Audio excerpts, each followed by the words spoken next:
ಹುಡುಗಿಯಾರು ಮುಖದ ಮ್ಯಾಗಿಂದ ಕೂದ್ಲ ತೆಗಸ್ಲಾಕೈತ್ ನೋಡ threading ಮಾಡಿಸ್ತಾರ. Salon ಒಳಗ್ ಥ್ರೆಡಿಂಗ್ ಮಾಡಾಗ ಆ ದಾರದ್ಲೆ ಕೂದ್ಲ ಏನ್ ಕಿತ್ತಾರ ನೋಡ ಭಾಳ ಕೆಟ್ಟ ತ್ರಾಸ ಆತೈತಿ. ಕಣ್ಣ ನೀರು ಪೂರ್ತಿ ಕೆಳಗಿನ ತನ ಬರ್ತಾವ.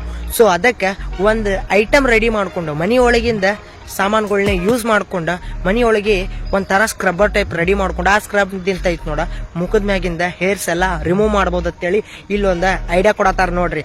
ಏನಂತೇಳಿ ಐಡಿಯಾ ನೋಡೋಣ ಬರ್ರಿ. ಫಸ್ಟಿಗೆ ಒಂದು ಬೌಲ್ ಒಳಗೆ ಒಂದು ಸ್ವಲ್ಪ ಹಾಲು ಹಾಕೊಂಡಾರ. ಒಂದು ಸ್ವಲ್ಪ ಹಾಲು ಹಾಕೊಂಡು ಅದ್ರೊಳಗೆ ಒಂದು ಸ್ವಲ್ಪ ಹಳದಿ ಹಾಕೊಂಡಾರ. ಆಮೇಲೆ ಒಂದು ಚಮಚೆ ಸಕ್ಕರೆ ಹಾಕೊಂಡಾರ.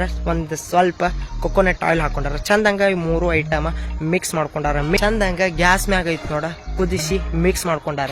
ಆಮೇಲೆ ಐತ್ ನೋಡ ಅವನ್ನ ತಣ್ಣಗ ಆಗದ ಮ್ಯಾಗ ಐತ್ ನೋಡ ಒಂದು ಸಣ್ಣ ಬೌಲ್ ಒಳಗೆ ಹಾಕೊಂಡ ಒಂದು ಸ್ವಲ್ಪ ಗೋಧಿ ಹಿಟ್ಟು ಮತ್ತು ಒಂದು ಸ್ವಲ್ಪ ಕಾಫಿ ಪೌಡರ್ ಹಾಕಿ ಮತ್ತೊಂದು ಸ್ವಲ್ಪ ಚಂದಂಗ ಮಿಕ್ಸ್ ಮಾಡ್ಯಾರ. ಮಿಕ್ಸ್ ಮಾಡಿದ್ಮ್ಯಾಗ ಐತ್ ನೋಡ ಪೂರ್ತಿ ಮುಖಕ್ಕೆ ಹಚ್ಕೊಂಡಾರ. ಮುಖಕ್ಕೆ ಚಂದಂಗ ಸ್ಕ್ರಬ್ಲಿ ತಿಕ್ಕೊಂಡೈತ್ ನೋಡ.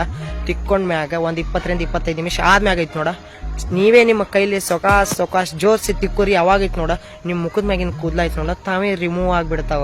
ಇಷ್ಟು ಈಸಿ ಐತಿ. ಸುಮ್ಮನೆ ಸಲೂನ್ಗೆ ಹೋಗಿ ಥ್ರೆಡಿಂಗ್ ಮಾಡಿಸ್ತೀರಿ, ತ್ರಾಸ್ ತಗೋತೀರಿ. ಈ ಟೈಪ್ ಮನೆಯೊಳಗೆ ಸ್ಕ್ರಬ್ ಮಾಡ್ಕೊಂಡ ಹೇರ್ ರಿಮೂವ್ ಮಾಡ್ಕೋರಿ ನಿಮ್ಮ ಫೇಸ್ ಮ್ಯಾಗಿಂದ.